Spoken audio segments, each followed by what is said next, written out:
The cheap polyester bow tie was choking me. It was a clip-on, the kind they give to high schoolers working their first catering gig, and the plastic clasp was digging into my Adam's apple. But I couldn't adjust it. My hands were occupied. I was balancing a silver tray loaded with 12 flutes of vintage Dom Perignon. The tray weighed about 15 pounds, but the shame weighed considerably more. I navigated through the crowded ballroom of the Azure Vineyard estate, weaving between guests wearing tuxedos and silk gowns. I recognized most of them. They were my neighbors, my former classmates, my cousins, people I had grown up with, people who were now looking right through me, or worse, looking at me with that specific brand of pity reserved for a dog that's been left out in the rain. "Champagne, sir?" I asked, extending the tray to a man I had played varsity football with 10 years ago.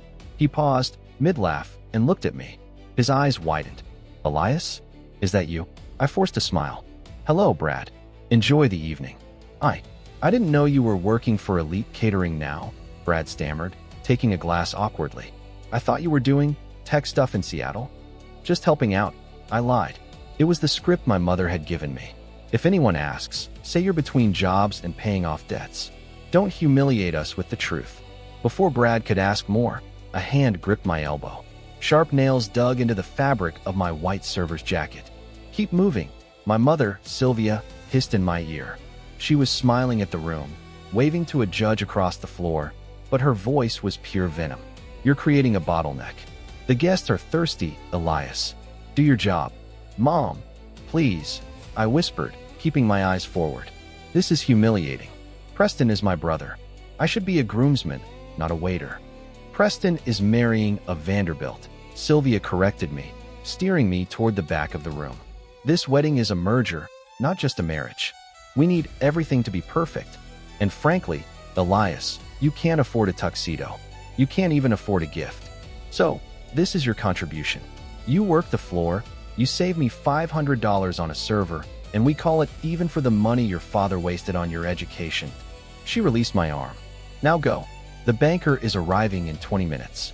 I want his table fully stocked. If you spill a single drop on Mr. Sterling, I will disown you." Again, I watched her walk away, her sequin dress shimmering under the chandeliers. She approached the head table where my brother, Preston, sat like a king. He was laughing, clinking glasses with his fiancée, oblivious to the fact that his older brother was wiping condensation off a tray 10 feet away. To understand why I was wearing this uniform, you have to understand the dynamic of the Vance family. We were old money without the money. My parents spent every dime keeping up appearances. They leveraged the house, the cars, the future. When I was 18, I refused to go to the Ivy League school they chose because I didn't want to take out the loans in my name. I went to a state school. I studied software engineering. I started a cloud computing firm. My parents saw this as a betrayal. Blue-collar digital labor, my father called it. They cut me off. For 10 years, they ignored my calls, except when they needed to remind me of my failure. They didn't know I sold my firm 3 years ago. They didn't know I had diversified into real estate, specifically luxury event venues. They didn't know I owned Azure Vineyard Estate. They had rented this place through a shell company. They thought they were dealing with a corporate management team. They had no idea that the waiter circulating the room was the landlord. I walked over to the groom's table. Preston saw me coming. He didn't look ashamed. He looked amused. "Ah, excellent service," Preston announced loudly, silencing the table. "Everyone, this is my brother, Elias. He insisted on serving tonight. He really wanted to earn his keep. Isn't that right, Eli?" His fiancée, a sweet but dim girl named Chloe, giggled. "That's so noble of you, Elias. The hors d'oeuvres are delicious. Glad you like them," I said, my jaw tight. "Hey, Eli." Preston leaned back, snapping his fingers. "My glass is a little low. Top me off." I poured the champagne. My hand didn't shake. I had learned control a long time ago. "Careful," Preston warned, watching the bubbles rise. "Don't overpour. This stuff is expensive, not like the beer you're used to. It's $300 a bottle, Preston," I said quietly. "The 2012 vintage.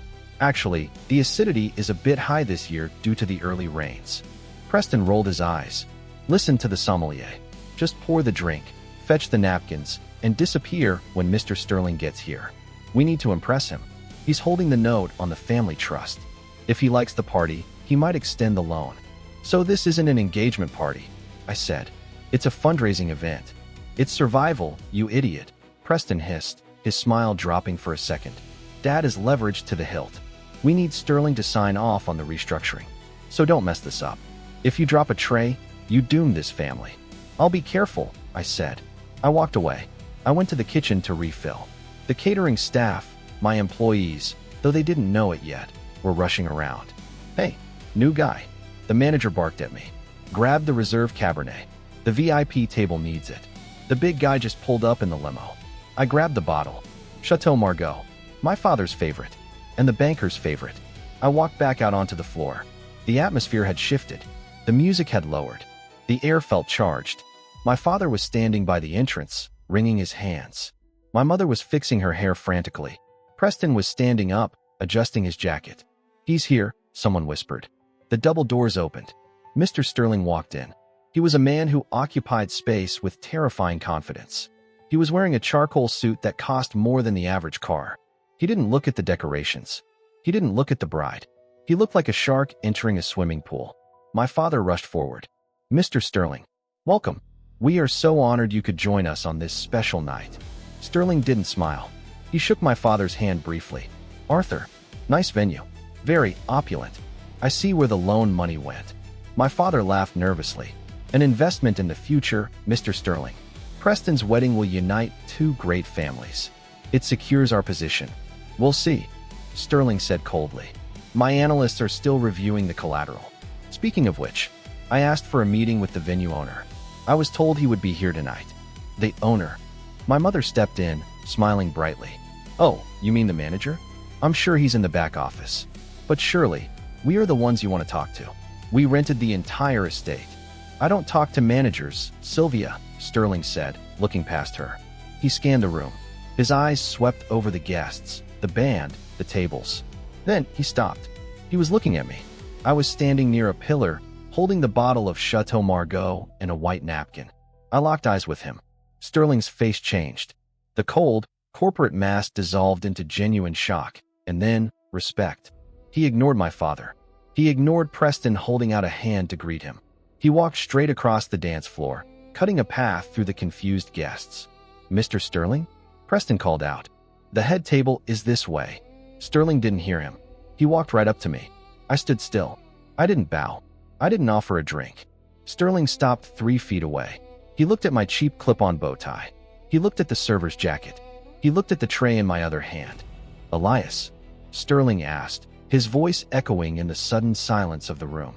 What on earth are you doing? Just helping out the family, Jim, I said, using his first name. They were short on staff, and apparently, I owed them a favor. A favor? Sterling laughed, a loud, booming sound that made my mother jump. You're wearing a polyester bow tie. It scratches, I admitted. This is ridiculous, Sterling said, shaking his head. He turned to my father, who had followed him, looking terrified. Arthur, Sterling said, pointing at me. Why is your landlord serving drinks? My father blinked. Landlord? No, Mr. Sterling. That's Elias. My son. The one who failed out of the family business. He's just a waiter. Sterling looked at my father like he was an idiot. Failed? Sterling asked. Arthur, do you know who owns the bank that holds your mortgage? My father frowned. It's Vanguard Holdings.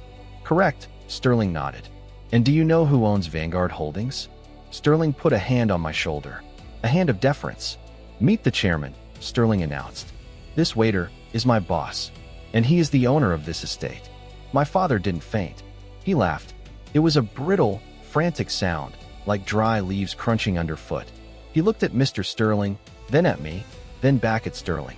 He wiped a bead of sweat from his upper lip. Good one, Jim, my father wheezed, slapping Sterling on the shoulder. A touch Sterling recoiled from visibly.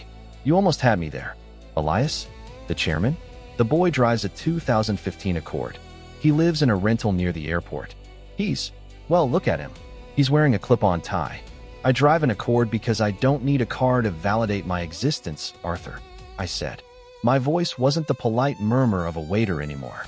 It was the voice I used in boardrooms to dismantle hostile takeovers. I set the bottle of Chateau Margaux down on the white tablecloth. It made a heavy thud. And I live near the airport, I continued, unbuttoning the white server's jacket.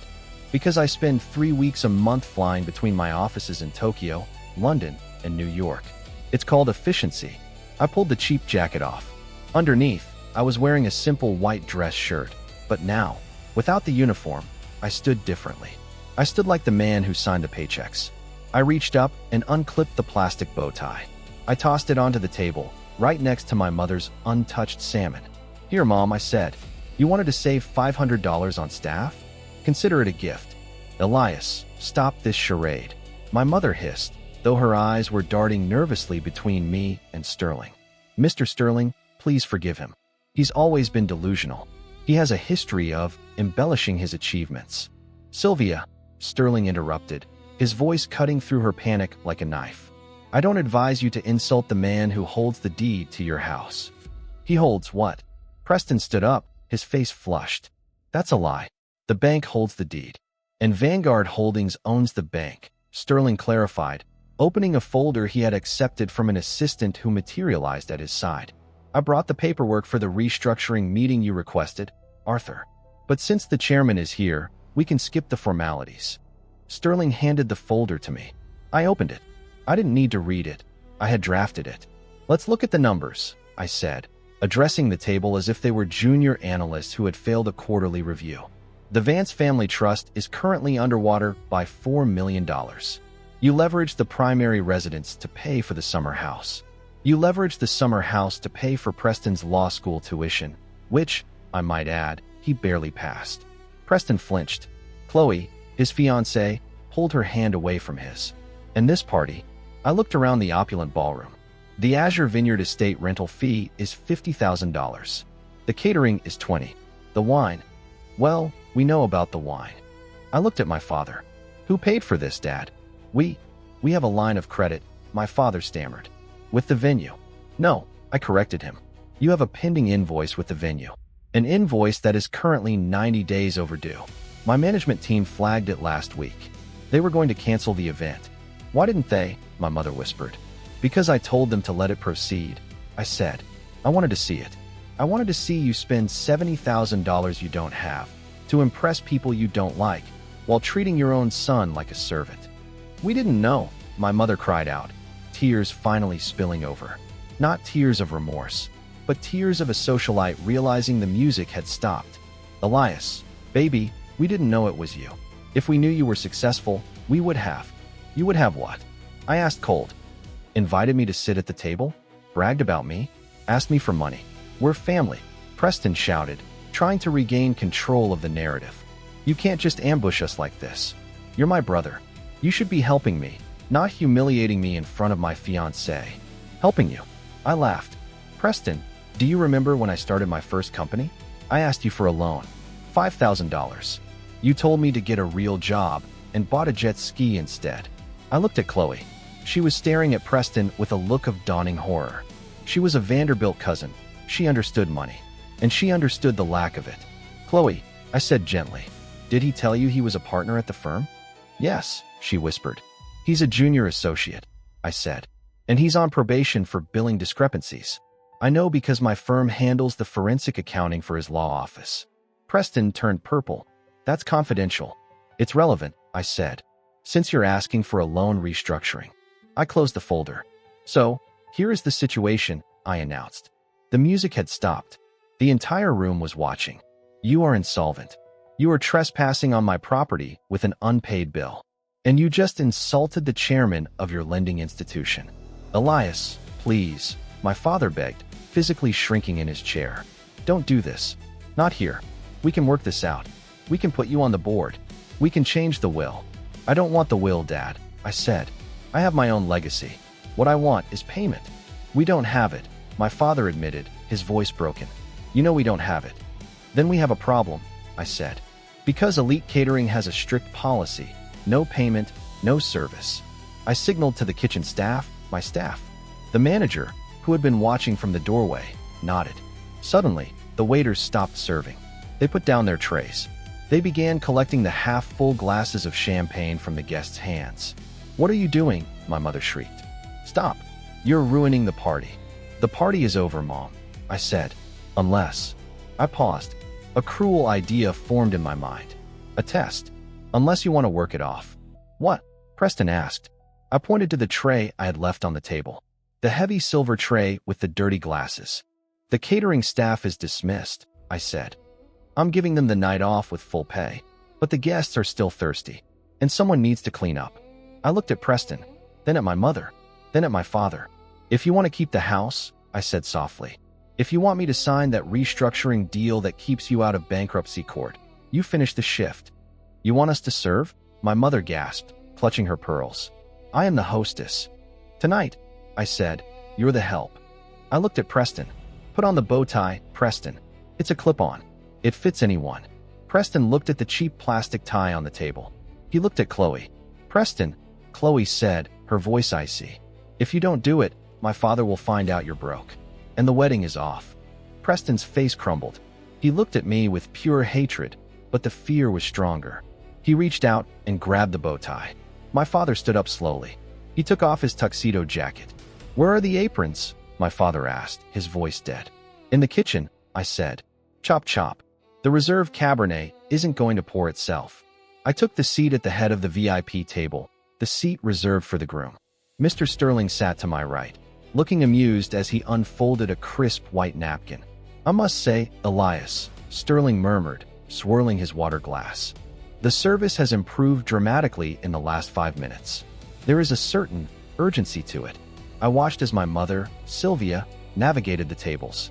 She had tied a white apron over her sequin gown.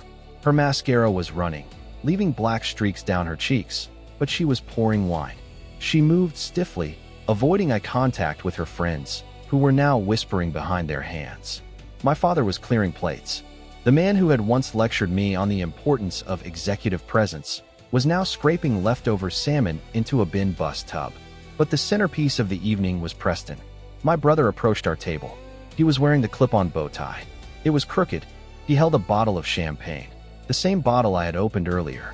Champagne, sir, Preston whispered, his voice barely audible. He wouldn't look at me. He looked at the tablecloth. Speak up, Preston, I said, leaning back in the chair. A server needs to communicate confidence. Remember what you told me? Top me off?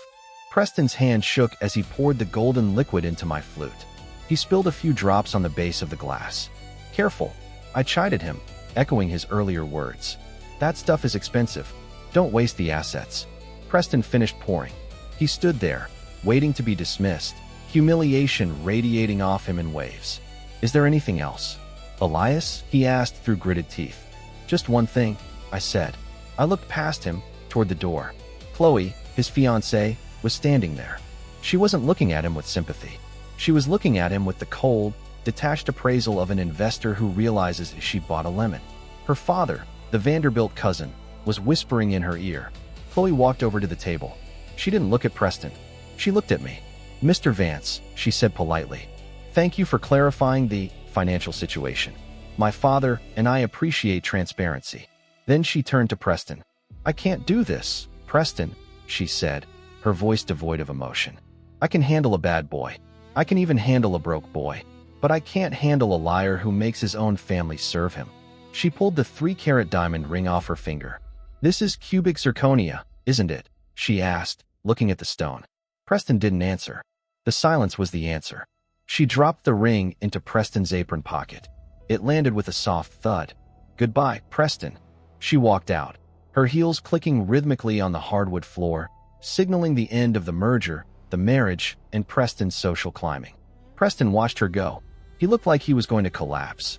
He looked at me, tears of rage and sorrow filling his eyes. Are you happy? He hissed. You destroyed my life. You took everything. I took a sip of the champagne.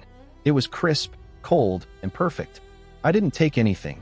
Preston, I said, setting the glass down. I just stopped paying for the illusion. You destroyed your life the moment you thought you were better than the people who serve you. I reached into my pocket and pulled out a $20 bill. I tucked it into the pocket of his server's jacket, right next to the rejected ring. For the service, I said. You're getting better. I stood up. I buttoned my jacket. Mr. Sterling, I said, draft the foreclosure papers for the summer house, but keep the main residence in a trust for my parents. They can live there, but they don't own it. I don't want them on the street. I just want them to know who pays for the roof. Understood, Chairman, Sterling nodded. I walked out of the ballroom. I walked past my mother, who was sobbing over a tray of empty glasses. I walked past my father, who was staring blankly at a wall. I walked out into the cool night air, took a deep breath of the vineyard breeze, and got into the back of Sterling's limo. "Where to, sir?" the driver asked. "The airport," I said. "I have a board meeting in Tokyo." Epilogue, 12 months later. The notification popped up on my phone as I sat in the first-class lounge at Heathrow. Property alert, 1422, Oak Lane, tenant vacancy. My parents had moved out of the main house. Even with the rent-free arrangement I offered, the upkeep was too much, and the social shame in the neighborhood was too heavy. They had downsized to a condo in Florida, a retirement community where nobody knew who the Van Cess used to be. I heard my mother had started a bridge club. I heard my father had taken up painting. They were living simpler lives, smaller lives, honest lives. And Preston? I opened the monthly report from Vanguard Holdings. Employee ID, 9044, Preston Vance. Role, Junior Loan Officer, Branch 42. I had given him a job, not as an executive, not as a partner, as an entry-level loan officer in a rural branch 3 states away. He was processing applications for used car loans. He had to wear a name tag. He had a boss who yelled at him. I checked his performance review. Rating, meets expectations. Punctual, humble. I smiled. He was learning. It had taken a tray of champagne and a public execution of his ego, but he was finally learning the value of $1. I closed the laptop as my flight was called. I didn't hate them anymore. I didn't resent them. I had bought their debt, and in doing so, I had paid off my own emotional baggage. I walked toward the gate, my step light. I wasn't the waiter. I wasn't the black sheep. I wasn't the failure. I was the owner, and business was good.